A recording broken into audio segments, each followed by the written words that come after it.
Hello, Gen Con fans, and welcome back to the table. I am here now talking with Grant from Columbia Games, who has some amazing things to show us today. I'm really excited to dive right into it. Grant, let's start off by talking a little bit about Columbia Games, about this company that you are a part of. Yeah. Hi, thank you and welcome for having me. I feel honored to be here. Yeah. The company Columbia Games started back in 1972. Oh, wow. Yeah, my father is the founder, and so I'm the second generation. Yeah. Began in Vancouver, Canada, and we moved to the United States about halfway through our tenure. Okay. But we're actually in what's the border town to Yeah. the United States, still right adjacent to the city of Vancouver. Yeah. So was it always a family business, or? Always was. My father, coming out of university, had a history degree, and he said to himself that he could teach, or he could write, Yeah. or he could make games. Yeah. And he had a friend that at the university they played games together, and they founded the company together. And the first game that he launched back in 1972 was called Quebec 1759. Oh, okay. Being in Canada, that was a very suitable subject. That was the battle that the British and the French fought in that year, 1759, that sort of determined whether we'd be speaking French or English in Right. North America. Yeah. And in that game, he pioneered a brand new concept in wargaming that was revolutionary. Yeah. And it's what we call the wooden blocks. They're pieces. Yeah. Where the typical war game at the time, and we're talking way back here, was a map and stacks of little cardboard chits, they're called. Yes. Yeah. With little factors and numbers on them, and sometimes you even needed a pair of tweezers to grab the stack and manipulate it. Oh, wow. It was it got to the point where monster games is the term for them. It's a pleasant term. Yeah.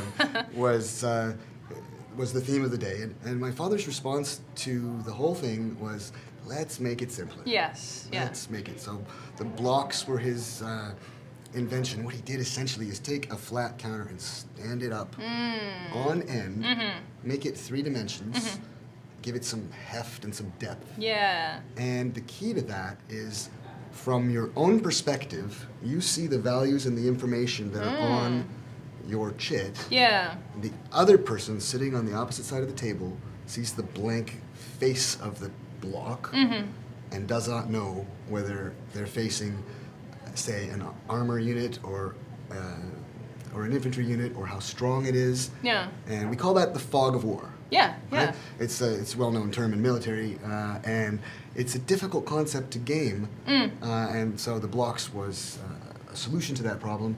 And then from there, that system has evolved, always using what we call the wooden blocks to do games on a whole breadth of periods. Yeah. From as far ago as ancient Greece and ancient Rome to modern World War II. And we also have a bunch in the middle in the medieval period. And at the beginning, my father's passion and penchant for history is what drove everything. Yeah. So the first few releases, Makes sense. the first few releases were in order: Quebec 1759, the War of 1812, both Canadian subjects, and our location in Canada made that very relevant. Yeah. The third one came out in 1974, is perhaps one of the best known to the gaming community. It was called Napoleon. And the reason it became well known is that some years after we published it, under license, Avalon Hill, the now defunct but very well known gaming company, licensed that and released it in the United States. So we were in Canada, and it was like a breakthrough to be in the U.S. market. Yeah. Yeah. And it kind of put blocks on the map, to use a terrible pun. I get that. Yeah. I love that. And that process through the 70s, that was the emphasis. And I came along, by the way, in 1975, so a couple years into this, but really got involved in the company much later as I grew up. There's a period in the late 70s and 80s that role-playing really kind of came into its own. Absolutely. And one of the interesting things about the business is we've always tried to stay with the times. And so when role-playing was hot, we decided to fill that niche. And early on, there really wasn't much that you could buy, right, besides adventure modules and manuals to generate characters and that kind of stuff. And the thing that the people had to do was come up with the environment. Yeah. The world. Yeah. Where to play. And later, some other companies began publishing that. But at the beginning, there really was nothing like it. And we came out with this thing called Harn. Yeah. And it took off. It took off early on. First release was called Harn, the master module, and had this map that we see here in the center that is still considered one of the best maps in role-playing 35 years later. Wow. And brings me to a small side point that this map is available for free to anyone at Gen Con who comes to booth 222. There is a coupon in your coupon book on page 11 that is theoretically required, but in fact we will trade for your email address. And good to know. It's at booth 222, and we have this map, and we probably are going to run out of them, so maybe hurry on down. But actually, even if we do, we will provide it in a PDF format. Oh, excellent. We have been moving increasingly into that realm with our role-playing stuff. And so that map, the kind of the iconic beginning of Harn, is available at booth 222 for free. And I would encourage y'all to head on down there. I think the second major release in the Harn World series was called Cities of Harn. And that also was somewhat groundbreaking in that there really wasn't anything like it at the time. A very detailed and well-presented city for role-playing, and we had a book with 7 of them in it. Oh, wow. 7 different cities. 7 different cities, but all on the island of Harn. Okay. And our definition of a city in this medieval context is a walled city. Okay. There are a number of towns and villages and things that are emerging, but the 7 walled cities of Harn were mapped and detailed back in 1983 or 4, and were met with a lot of positive acclaim. And to this day, I speak to people and they tell me that their first introduction to Harn was Cities of Harn on the store shelf in so-and-so store. Oh, wow. Yeah. And so that would cover the layouts of the city, would delve into culture, people. Yeah, it starts at a top level where you can see an aerial map of a city, and it begins to drill down into the interiors. Individual buildings are numbered, and this is a map key, so we can look at who lives in this building and what he's up to. And there will be the various craftsmen that are residents in the city, and we have little biographies of each of these people and their families, and adventure hooks are layered throughout here. So how do you use it? Well, you go to the city, you have a mission of some kind to interact with some people. It's a lot deeper than let's walk into the bar or the inn. The classic, yeah. Well, it's not a bad thing to walk into a bar or an inn. What you want to ask your game master is, who's here? And we give you some good answers. Yeah, and I think people put a lot of weight on the game master, or just assume, our game master is going to come up with cool stuff. They always come up with cool stuff. But having something like this to refer, or even to use for inspiration. It is exactly that. The idea is the tools to weave a story, to tell a very deep and rich story, to answer any question that players may ask with a plausible answer. And then yet we aren't blocking people in each of these regions of a city, and we've broken it down into neighborhoods. There are a number of buildings that are deliberately left empty. Okay. And players and game masters are free to populate them with whatever they want. Yeah. It's kind of like an interesting magical skill. My game master, I walk into a room and he immediately says oh, there's 3 of these people, there's this person, this is what they look like, and I go and talk, and he always has those answers. And they have to come from somewhere, and being an infinite font of knowledge, it's great to have something that can help support them in that. And what we're looking at there is just one of those 7 cities, in this case just one neighborhood.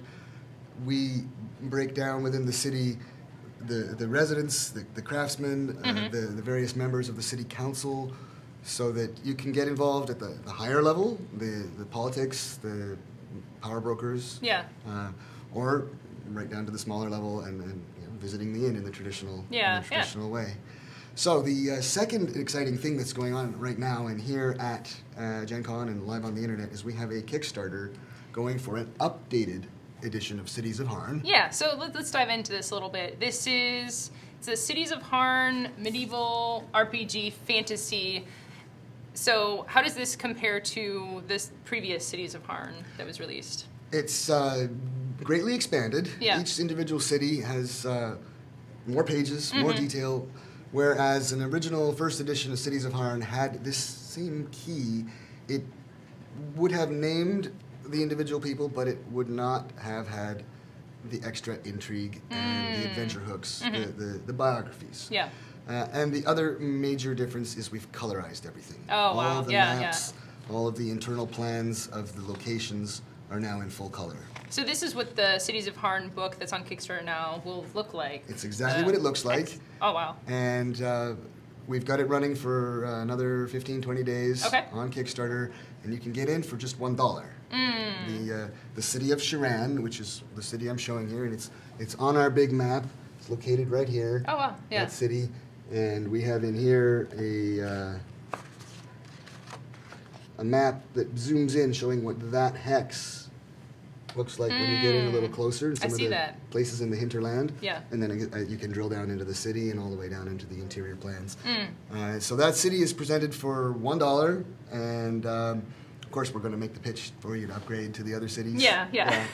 So is this a PDF version? Or? Yes, correct. Okay. Yeah, we do publish things in print as well, but our Kickstarter is focusing on PDFs. Okay, excellent. For simplicity and quick delivery. And, so is there a print option in there? Or? We've decided not to put the print option in the Kickstarter. Excellent. But it is on our own website. Yeah. It's very focused, It actually helps. I found that too many choices leads to an analysis paralysis. Yes. Yeah. Absolutely. And I think eventually people will want to, maybe get the fancy book, have it on the shelf, but being able to go over the content and see it through this Kickstarter. Yeah. Well, and the price point can only be done with the PDFs and the introduction, and it also allows us to do a quick delivery. We have chosen to deliver the PDF of Sharan immediately. Oh, wow. So the campaign's still going. Campaign's still going, Yeah. and you'll receive the PDF of Sharan, and of course the idea is that you'll read that and be impressed with that, and perhaps change your pledge to the 7 cities. Yeah, that's great. So that's over on Kickstarter right now, and everyone's encouraged. You can also Cities come down of Harn Medieval RPG Fantasy on Kickstarter. Yeah, and actually the easiest thing to do is head to ColumbiaGames.com. Right at the top of my page, I have links to these 2 Kickstarters, so it's real easy to go from there. Yeah, 2 Kickstarters. So let's talk 2 about at the same time. the second one. So that's Richard III. And Richard III is a block game. So coming back to what we were saying earlier about the block games, Quebec 1759 and all that, the second generation of block games began coming out in the 80s and 90s, and it's been going strong ever since with all kinds of different periods and subjects. Richard III was published as a block game in 2009. Okay. And thousands of copies have been sold, lots of happy players, great reviews. And it's been a constant refrain among wargamers that they don't have people to play with.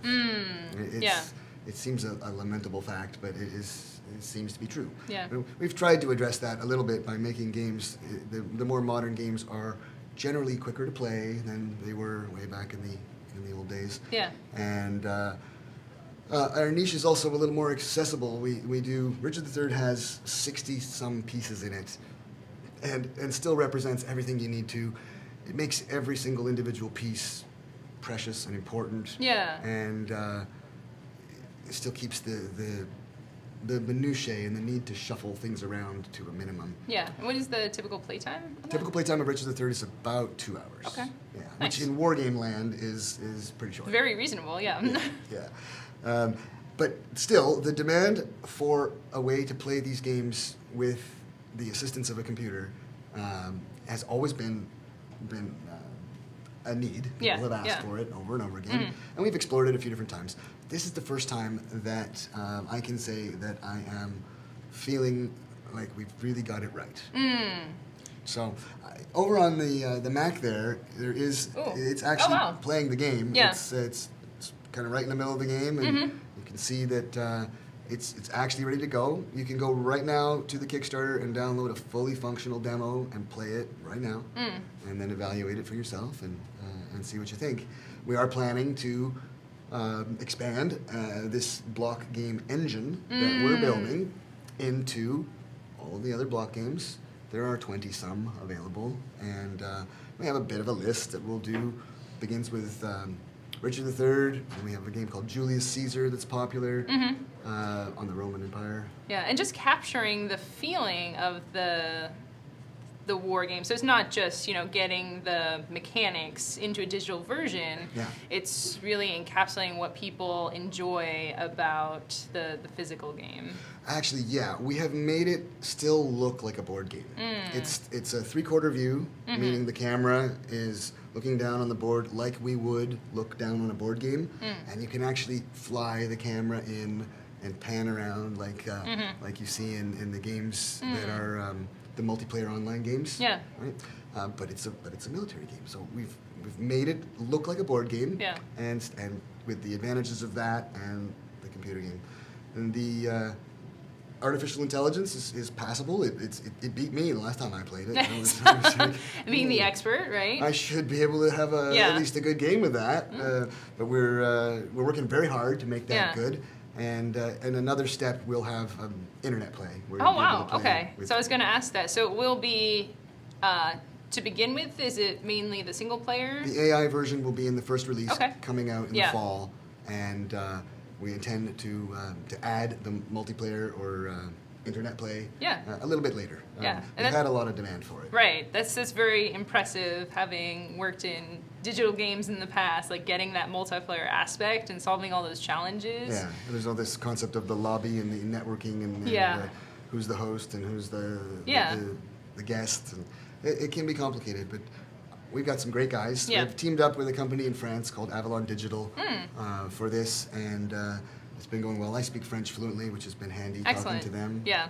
And we've been working together almost a whole year now on this. It looks great. And like I said, you can go and play it right now for free and get a feel for yourself what it's like.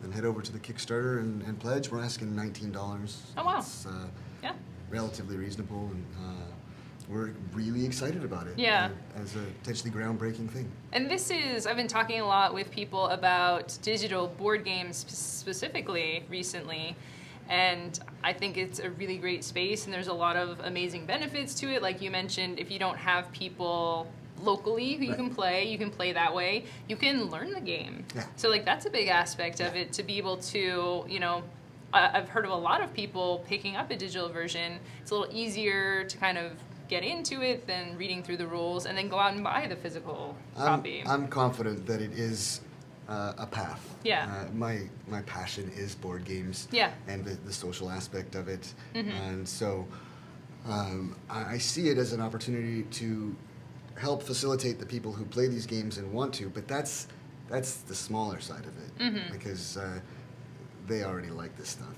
What I'm excited about is offering to a new group of people, and this may be their first experience in what we call the block games. Yeah. Is. I would say don't believe I've played a block game before, and just hearing about this and having the digital, this is something I could check out right now and it is. Go and play it. And it's worth mentioning that we have a block game just the same as I've been describing that really fits the Gen Con crowd more, and it's a fantasy game with the same concept with orcs, elves, dwarves, dragons, all that fun stuff. Wizard Kings. Wizard Kings. History stuff is fun, but that's for me. And the fantasy is very compelling with the different characters. It was exactly the agenda in releasing that. Yeah. And Wizard Kings is what we call a sandbox game. Okay. Where you can do whatever you want with it. You play a little game that'll play in 45 minutes, and you can play a great big one that'll be all weekend if you want. Yeah, It's infinitely expandable. It's also important to mention it's being run here at Gen Con, 8 o'clock every morning. Oh, it is very a nice. scheduled time slot in the book. There are some spaces available, and everyone is welcome. 8 o'clock every morning in the Hall A, yellow tables, and table 11 and 12, I believe. Great. Yeah. Everyone's invited. We are also demonstrating combat infantry, which is over here at 1 o'clock every day, and a third game called Victory, which I did not bring just for table space. Yeah, we've got a lot of stuff up here. Yeah, I couldn't overwhelm everybody. Yeah. And that is also played at 6 o'clock every night. So we have 3 opportunities for people to come and see what the block games are firsthand. Yeah. And there's also one on display at booth 222, so you can see what they look like. So do you have a particular audience who tends to be interested in these types of games? Is it typically a wargamer thing? Are there other audiences as well who play these games? In general, it's a path from wargamers who've had other wargame experiences. What I will say that's a bit special is I find that once a player adopts the block games, that they then find that it's one of the more effective tools for bringing another player in. Yeah. That it's slightly less intimidating than the other games that they play, and of course that's what they all really want to do is bring people into this hobby and have an opponent. Yeah. We're all looking for that. That's another way to get more people to play with if you can suck them. You can bring them in. Yeah. And so some of these are really nice and light and easy to get going.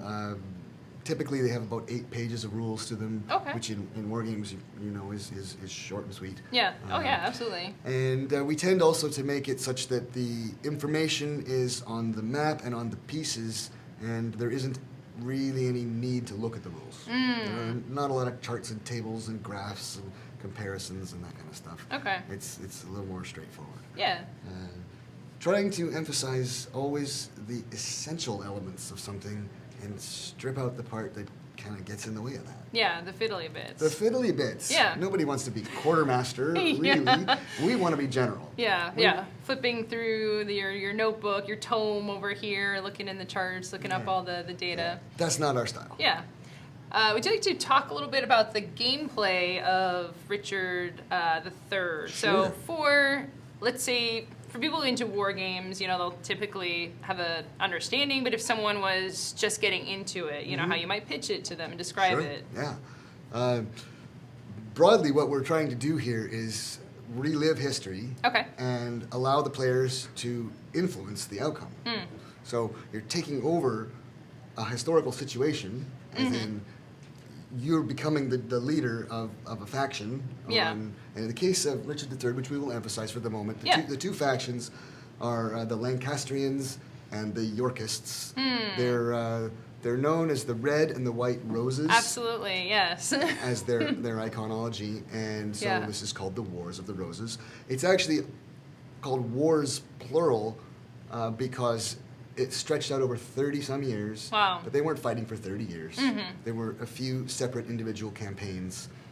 Again, the idea of why we do this is to take over a situation from where it was in history and attempt to do better than history. Okay, yeah. It's to reverse the outcome if historically we lost. Yeah. Or if it's historically that we won, it's to do better, win faster.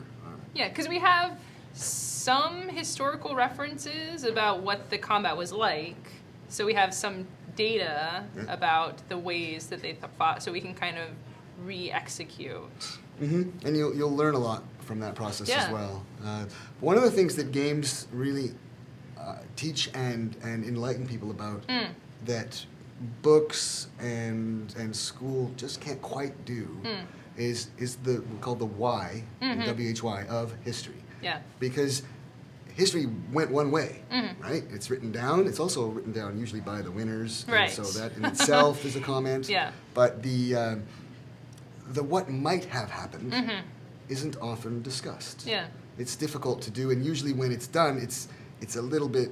It's called what if history, and it's actually shunned in academia. Yeah. It's considered, unreasonable. If you go to Quora these days, that question and answer platform online, it's every day you'll see the question, what would happen if the South won the Civil War? Like, okay, guys, well, play a game and find out. Yeah. That's an actual, a much more interesting process than a theoretical discussion. Yeah. because what we give you is the resources that they had at the time, and we make you work from there. Yeah. And we give you the same problems that they had at the time, limited amount of information, limited amount of ability to move, and with that, you do the best you can to outmaneuver the enemy. And I like to believe that the style of games that we have invented here are emphasize player versus player, where sometimes an emphasis could be on player versus system. Yes. Meaning, how can I outwit the game system to my advantage by reducing the amount of pieces and clutter and complexity.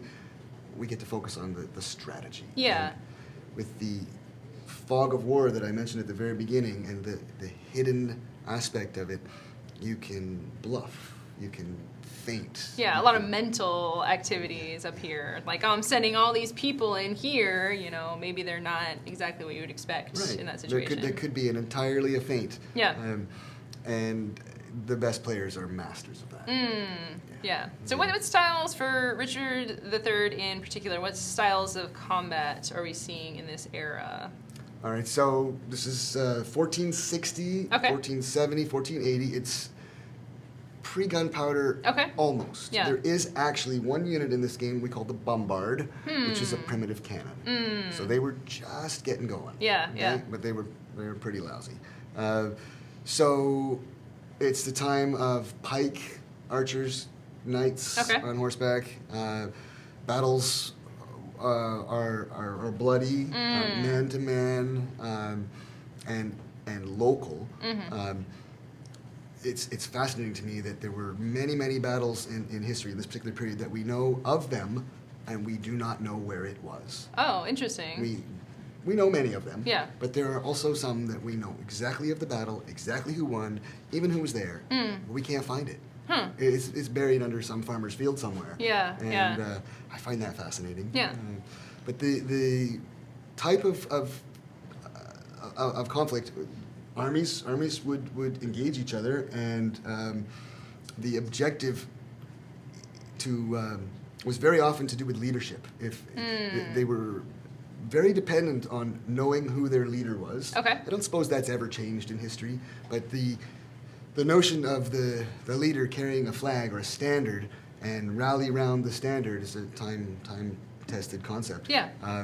And so you could see, for example, sometimes that the two sides would face each other, and the object is to get through the line to get at the leader on the other side. And very often the objective, they weren't necessarily capturing and killing or attempting to kill their enemy. They were sometimes capturing and ransoming, or essentially trying to force their will upon the... Yeah, so it could be more powerful to capture than to... It could be. Yeah. And so the Richard III battle system is quite bloody. You best not get attached to any particular unit.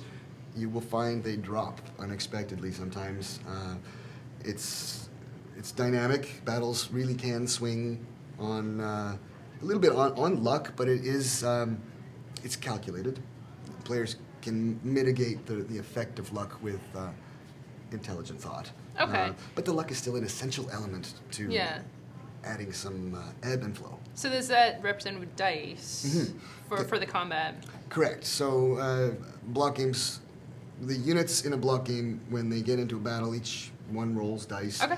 It's a declining number, actually. A block has 4 sides to it. There's 2 sides in the sense of the one angle. The front and the back, yeah. Correct. But around the perimeter, there are 4 sides. And so we can take a block and put the numbers 4, 3, 2, and 1 on the perimeter. And whichever way the block is oriented indicates its current strength. You turn it, and now it's a 3. You turn it again, now it's a 2. You're going to go the other way. The number of dice that you roll is that number. Okay. So sometimes you're rolling 4, sometimes 3 or 2. And as you take hits, you roll less. Yeah. Those dice are then used to get hits on the other guy and turn his pieces down. And turn the pieces down far enough, and you win the battle. Yeah, and that represents the strength of the unit, like different members. Right. It could be that it's, depending on the game, it represents 1 man or 10 men or even 20,000. Okay, You know, yeah. each step is just a fraction of the army according to the period. You know, in Richard III, these were relatively small battles with hundreds or thousands of men on each side. By the time you get into World War II or others, there's millions or hundreds of thousands. And you had mentioned movement, so a lot of it, there's the actual combat, there's the positioning your troops correctly, moving them around. Are there any other aspects to the game, like supplying units? Or There is a little bit of supply in that you can't keep too big of an army in any one place. Okay. And if you do, you start losing steps, turning those blocks. So you have to balance the need to defend a place with a lot of forces with the need to supply them. Yeah. A secondary major limit that we put in all the games, one way or another, and in Richard III it's done with cards, are limits on how much you can do. Okay? So a card in Richard III is played, both players actually play a card simultaneously.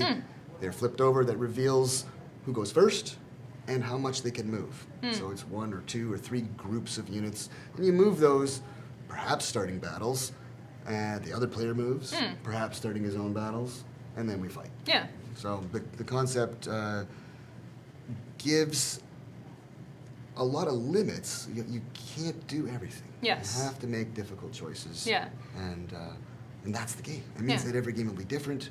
It means that they'll be playable. People are still playing these games 40 years later. Yeah. They don't go out of style. Yeah, yeah. And so we keep adding new ones and also reprinting them and updating them a little bit, but they really are timeless. Yeah, it's very an elegant system for even just having you describe it. Nice. I'm glad that I was able to convey that with just the words. Oh, because, absolutely. When you see it, it helps. For people to see it out here, please encourage you to go check out Richard III on Kickstarter or anywhere on Columbia Games. There's even some videos showing what step production is like, the turning of the blocks in the fog of war, and all that fun stuff. Yeah, and that's a really great way to get into it, is just watch a quick video. And I think sometimes, especially for newer gamers, seeing just a bunch of stuff on the table, it's like, wow, that's a lot of stuff. But it's like, well, you only have to make a certain number of choices on your turn. Yeah. You move here, you resolve the conflict, and it's logical, right? Like It is, and it actually reflects a reality that sometimes others ignore, that you just cannot get everyone moving at the same time. Yeah, yeah. They just can't do it. Yeah. And we also tend to put in a mechanic that's not uncommon, but limits on how many can go down a particular road at one time. Yeah, yeah. Like you have traffic jams, and they're a mess. Is terrain a factor? Terrain is a factor in some games more than others. Richard III actually doesn't have a lot of it, although there is a nice defensive benefit if you are defending in your home fief, your home castle. Yeah. Some of the games are much more terrain oriented. Yeah. And it really matters if you're in the woods. You know, we have a block game called Gettysburg, about the Battle of Gettysburg, and that battle has been gamed many times right. with many different systems, and people know things like the Peach Orchard and Devil's Den and Culp's Hill and Pickett's Charge, and to see all those happen and to attempt to duplicate them, or again, always do better. Yes. The idea is, don't do what they did. Do it better. Yeah. Yeah. I mean, that's an interesting design challenge. For earlier history, there's not as much information, but for more recent history, like you must have the historical buffs. Yes. Like you have to satisfy that. Yes, if you don't get it right, they'll let you know. Yeah. And they're kind, though. But when you get to the more modern periods, indeed, there are actual orders of battle that you can look at, and we do a pretty good job making that accurate. And but one of our mantras is less is more. Yeah. Really try to do the same experience and boil it down to the essential elements to capture the feel of this conflict. And at the end of the day, we are still making a game here. Yes. So we're trying to make sure that it's fun. I've been told that there are 3 kinds of gamers in wargaming, at least. There are competitors, really like to fight and win. Yeah. Right? There are dreamers. Who imagine themselves immersed in the scenario. Yeah. They're driving that tank. Yeah. And the third group loosely are socializers, with the experience being with another human. And of course there are blends, maybe 2 out of 3. Some people would identify themselves as that way. Yeah. And I think I found a niche here where I can get all three. Yeah, yeah. You can play competitively, you can get yourself right into the imagery, and you can keep on talking while you're playing. Yeah, I think that's... Which seems hard to do. All three of those seems like it couldn't be done. Yeah. We may have. It's an important aspect. I used to work in a board game store, and one of the big things for people, like we want a game where we're not like this. Mm-hmm. You know, they're like, well, this game was fun, but we spent an hour like this, and we never talked to each other. Never looked at each other, never talked. Yeah. Now, I like to think that we hit that seam rather well, that you can spend more time actually having a conversation. Sometimes it's banter. Sometimes it's or heckling. Yeah. Right? Yeah, like, absolutely. oh, you sure you want to move them over there? Yeah, it might be maybe that way, huh? Yeah. That's a good one. Yeah. Underneath this hard map, I'll take a minute and slide this out of the way, because I try to do two for the price of one here. Yeah, with more our, stuff with here. our display. You want me to take this? Yeah, just for a moment. We may put it back, but we've got... this is a map from one of the games called Hammer of the Scots, and this is the cool new format of a... it's called mousepad material. It's a flexible, rubbery kind of stuff. Yeah, like a playmat. Yeah, you can crumple it up, and it comes back unwrinkled. And so we've made this available as an add-on item. It's on our Richard III for the Richard III game. This one that you're seeing here is for Hammer of the Scots, another block game. Yeah. Perhaps the most famous one and the most well-known in recent times. Which came out first in 2002. This is the Braveheart. This is William Wallace and Longshanks. Yeah. And this will, again, bring it to life. And It even says Braveheart over here. Yeah. This it's a long game. It flows from 1297 to 1305, and a second scenario from 1306 to 1314. The second one, called The Bruce, after Robert the Bruce, recent movie that came out with all about him, was kind of interesting. And of course, everyone knows Mel Gibson and the Braveheart. Yeah. And that was the inspiration, actually, for this game, was that movie and the excitement that it generated when we watched it. Yeah. And this game's been printed now 4 times, and we just completed a Kickstarter in the spring and are delivering that this very month. Nice. And it works just like all we've been talking about. Yes, yeah. The blocks that you turn and move, and here you can actually see that like this is a big area, and they're big. Right? This is an oversized map, but it's actually not that much bigger than the one that comes in the game.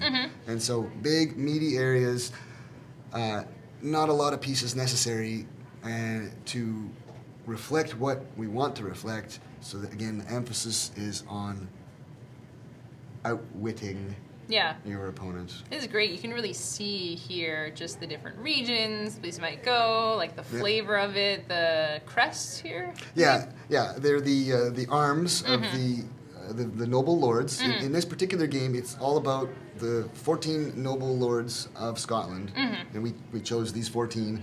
And in this game, there is an English and a Scottish version of each of these 14 nobles, and they switch sides all the time throughout the game. It's the whole shtick. You're trying to get them to join your side. Yeah. And you do it with force and position and maneuver. But yeah, they match. So there'll be a block that matches that exact location. And he lives there. He has a benefit when he's fighting there. And in this game, he has to spend his winters there. And that's the rub. If you get an enemy sitting there when the winter comes, he comes home to his fief and he finds that there's an enemy there, and he submits. Oh, yeah. And changes sides. It's half-hearted, though, usually. And give him a chance, he may change back. So both players are trying to position themselves in order to get the nobles on their side. Yeah. So there's the combat and then a political element to it. So there's other stuff going on there as well. Yeah, we call that it's actually winter in this case, that you have to go home, and it's when a unit is sitting in your land, it is representing probably a political thing, or a little bit like the ransoming we were talking about earlier. He may, if there's an enemy sitting in your land, they may have your family hostage. Yeah. I don't know. It represents the fact that in history, these guys were fickle, and they went back and forth according to the tide or the whims. and the arms are very attractive and interesting, and it's easy to set up because you know exactly that this guy lives here and you put him here. Yeah, I like that. Yeah. I have to say, I'm not sure if it shows up on camera or not, but you have a lovely tartan on the background here. Like, I think that really It adds is to good. it. Yeah. Because it's Scotland. So, Yeah, because the tartan, and then like it actually looks like a map on here. Yeah. So Yeah. it's, you can almost imagine, you know. For the dreamer, it's perfect. Yeah, back in the day, like you would have, because you've seen scenes in movies, you know, where they're moving the pieces around on the map. Yeah, So, I think that would work well. Yeah. And the imagery is there. So this is available actually as an add-on. We have it at Columbia Games booth and on the .com right now. If you want to go check it out. Great. And we're doing one for Richard III, and we're thinking about making them available for all these games because there seems to be a demand for it. Yeah, and you mentioned it's slightly larger than Correct. the board. Always having, as long as you have enough space, Yeah. having the larger map there, the material feels really nice. It is. Lays well on the table. So It fits. fits this table perfectly. It's amazing. It's like it's made to order. Yeah. I'm really happy with that. Yeah. Do you want to talk a little bit before we go about these other couple of games? Yeah, definitely. This is one that I want to mention specifically. It's done well for us. The Last Spike it's a rail game. So there's the front of it. I'll show the camera the back here. It's a photograph of the game in play. Yeah, so it's still a block game. It is actually using blocks, and surprisingly, it has something akin to Fog of War. Because maybe let's orient it like that. Does that seem right? So there are blocks, as you were pointing out, and they're standing up, so the other players can't see what you have in the same way. But in this game, this is an economic type game. Okay. It's my answer to Ticket to Ride. Yeah. It's That's fair. it's a quick and easy game. You play in under an hour. Oh, wow. Sets up in minutes. It's got really only one page worth of rules. You Wow. can learn it in minutes. That's impressive. One of my favorite images is a photo that one of our customers sends, and he's about 50, and he sent us a picture of him playing with his son, who's about 10 or 11 or something, and his father, who's 70, 75. Oh. And the three of them are having a great time. And Yeah. so all generations can play this. Yeah. And I found, really interestingly, that regular people play this. I Less intro- gamer. Those that have never played a game but Monopoly and maybe Bridge or something. Wow. Right? And they will be pleasantly surprised. You can rally them to play a game, and oftentimes they will want to play again. And I found that to be quite refreshing and kind of effective. The interesting thing about it is that it's quite interactive. The actual mechanics are very simple.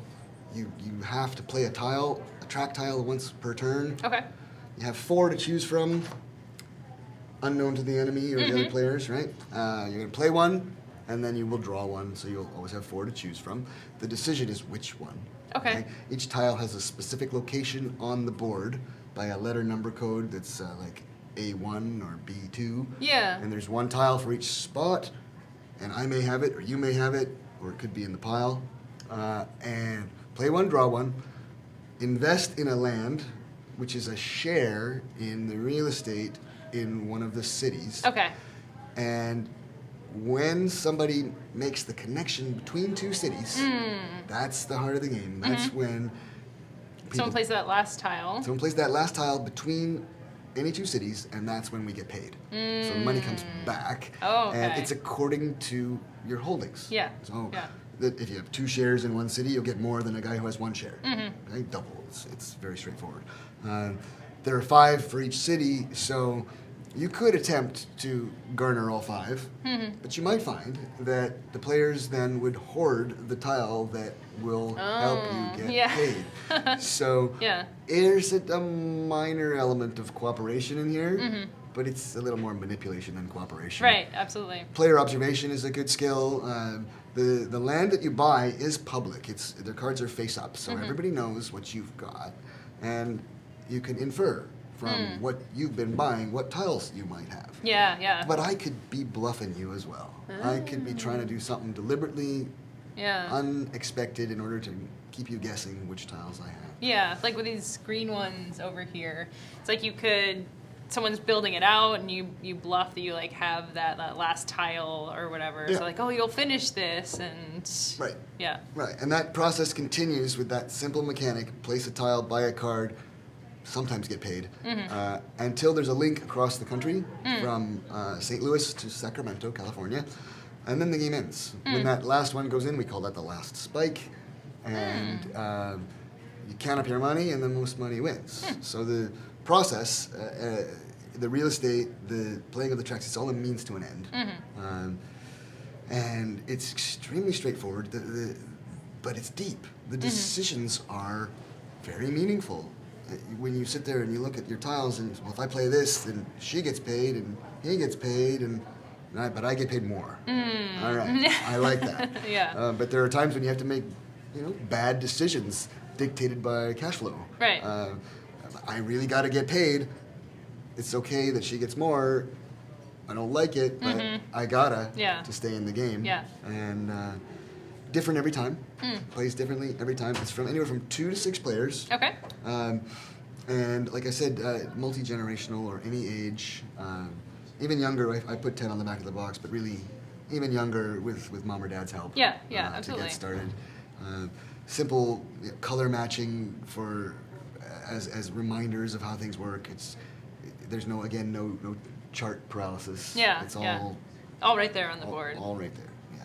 I'm able to teach this at the booth from the back of the box, talking about kind of the situation in this photograph in about 3 minutes. Yeah, that's excellent. Yeah. So my elevator speech can do that, and people usually are impressed with that. Now, important also to mention, here at Gen Con, I have this game right here on special. It's usually $40, and I'm selling it for half price. Whoa! Yeah, I'm gonna have to check that out. Come on down. Come on down. Booth 222, Booth 20 222, bucks. half price. Yeah. Nice. We won a Mensa award for this. Yeah, I am seeing That's that. the Society of Smart People. Yeah. Smart people like this game. You'll like it too. Yeah, I think that's a decent statement. Yeah, absolutely. And one left here, slap Oh, shot? Slap shot on the end. Yes. That's a Here. classic. I'm going to have to make the reach here. Yeah. Bring Slap that right up here. shot. We call it the legendary game of ice hockey lunary. It's a classic. Slap Lunary, shot wow. came out in 1975. Wow. And we're still making it. Our most recent edition is this one as the card game. And we have an iPhone app for this now. Wow. And a new edition of that coming out shortly. This is a spoof of hockey. Okay? I love it. Yeah. It's not about shooting and passing the puck. Yeah. So this is not like an accurate historical representation. Yeah. We've got characters like Headlock Holmes and Billy the Skid. This kid is so clever. I love that. And Moby Stick. Yeah. Moby Stick. If you like puns, Yes. okay. Oh, it's super punny. Yeah. They're really quite clever. And in this game, players are managers of a hockey team. Super simple. A hockey team consists of 1 goalie, 2 defensemen, and 3 forwards. Okay. And the color coding. The goalies were red, the defensemen are green, the forwards are blue. Okay. You will always have that ratio. Okay, I have these cards in my hand, and you have that same ratio, and so do all the players. Multiplayer game. The players are rated from 1 to 10, so he's not very good, Oh, okay. and he's an excellent goaltender. Yeah, I can see that. And so loosely, the objective is to get the best team you can. You can trade with other players, which is actually tantamount to stealing. And that's what you do when we know that the opposing player has a good team. We will try to. All the other players will try to steal from it, pickpocket. You can draft a player, which is substituting with the deck of extra cards. That is more reliable in one way, but you can sometimes draw a worse card. Yeah. But you know what you're getting rid of. Yeah. In a trade, I take something from you sight unseen. Okay? It might be good, it might not, and I have to give you back a card of the same color. Oh. I can't give you the one I wow. just took. Okay, yeah. So you trade with teams that have a high percentage of good players. You draft when you don't know what else to do, but the real fun part is playing hockey. Okay. So a Yeah. hockey game you guys know the old game War, or the card game War, right? You put cards. Big card wins, Yeah. right? And when they're equal, you keep going, all that stuff, right? Okay. It's a little bit like War. What happens is you've got your 6 cards. I've got my 6 cards. You shuffle them up. You make a pile face down. And we each go, bam, like this, flipping over a card. Yeah. Okay? And compare the numbers. Big number gets a goal.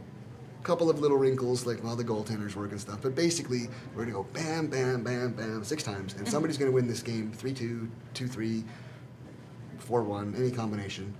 And by winning the game, they get to move their token up the scoreboard. So there's this season scoreboard, Gotcha. which you can see in the background Yeah. here. We have little tokens that start in the preseason. You win a game, you get to move it up the line, trying to get it to here. Yeah. Okay? And 1975, still brilliant, Yeah. still played. There's another show that happens every summer called the World Board Gaming Championships Okay. in Lancaster, Pennsylvania, and they play this here. 200 some people play this game. This game. This game. Wow. In one event. Competitively. Yeah. Yeah. Yeah, but it's hooting and hollering. It's a last game of the night, 11 o'clock at night on a Saturday. People come in their jerseys. They come with their beer. Yeah. And hooting and hollering and stomping and actually there's a referee. It's all kinds of fun. That's fabulous. Yeah. That's great. And this is available for purchase here Yeah. as well. Also on sale, $20. It's usually more. And we have a good stock of them down at booth 222. Another one of the designs that from my father's tenure of way back, and there's a whole bunch of these yet that I would like to bring back to Yeah. life. So this is kind of that process. Last Spike also was conceived in the 70s. Wow. It used to be set in Canada. Yeah. It used to be set from Montreal to Vancouver. Same idea though. Yeah. And so when it's classic and timeless like that, we'll bring it back. Yeah, one of the great things about board games, right? It's just a lot of the same sensibilities and They are. Yeah. They are actually timeless. yeah. Yeah.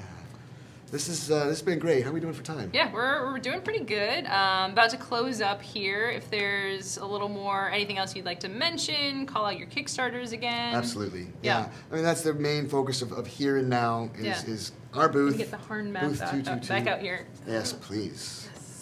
Beautiful. So, everyone, please come on down to booth 222 and check this out. Get a free Harn map and hear us tell you all about it.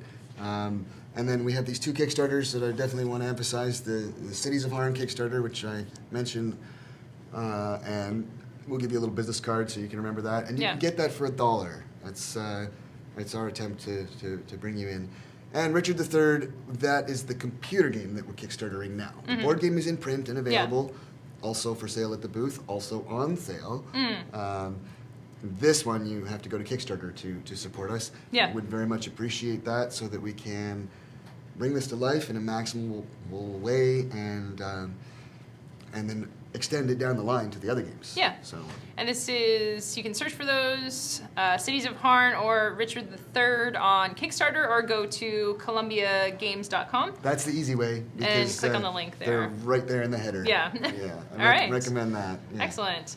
This has been so much fun. I feel like I've learned a lot here, and I you. hope our viewers have learned a lot as well. Thank you again, fans of Gen Con, for joining us today. We're streaming all day long, so stay tuned for more great content to come. Thank you.